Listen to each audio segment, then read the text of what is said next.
খাত্তাউন কুল্লু বানি আদম খাত্তাউন ওয়া খায়রুল খাত্তাইনাত তাওয়াবুন। যত মানুষ আছে পৃথিবীতে সবাই গুনাহ করে, শয়তানের ধোঁকায় পড়ে সবাই কোনো না কোনো গুনাহ করে ফেলে। বনি আদমের প্রতিটা সন্তান গুনাহগার, ভুল করেনেওয়ালা, ভুল করে, তাদের ত্রুটি বিচ্যুতি হয়ে যায়। তবে আল্লাহর কাছে বান্দাদের মধ্যে, গুনাহগার বান্দাদের মধ্যে ওই বান্দা আল্লাহর কাছে সবচাইতে বেশি পছন্দনীয়, যে গুনাহ করার পরে আবার আল্লাহর কাছে কাকুতি মিনতি করে তওবা করে। আল্লাহ ওই বান্দাকে সবচাইতে বেশি ভালোবাসে যে গুনাহ করার পরে আবার তওবা করে।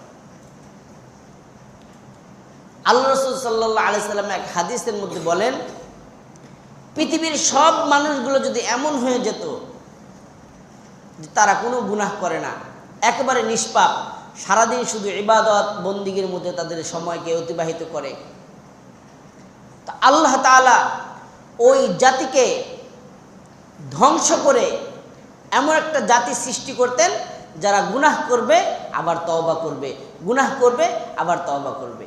কারণ আল্লাহ তাআলা বান্দার গুনাহ ক্ষমা করতে ভালোবাসেন। তা আল্লাহর একটা সিফাত হচ্ছে গফফার। আল্লাহর একটা সিফাত কি? গফফার, ক্ষমাকারী। তো বান্দা যদি গুনাহ না করে তাহলে আল্লাহর এই সিফাতটা কিভাবে কাজে লাগবে? আমি একজন ড্রাইভার, তা ড্রাইভারের কাজ কি? গাড়ি চালানো। ড্রাইভারের কাজ কি? কিন্তু আমি ড্রাইভার, কিন্তু আমি গাড়ি চালাতে পারি না। তা আমার এই ড্রাইভারের কোনো দাম আছে?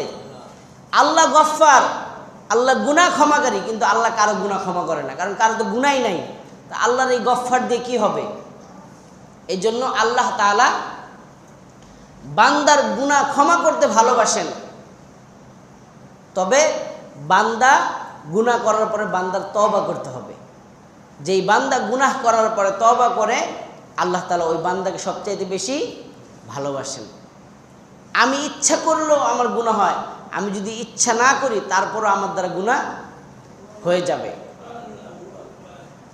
এই জন্য আমাদের দ্বারা যে গুনাহ হয়ে যাবে, গুনাহ হয়ে গেলে আমাদের কি করতে হবে?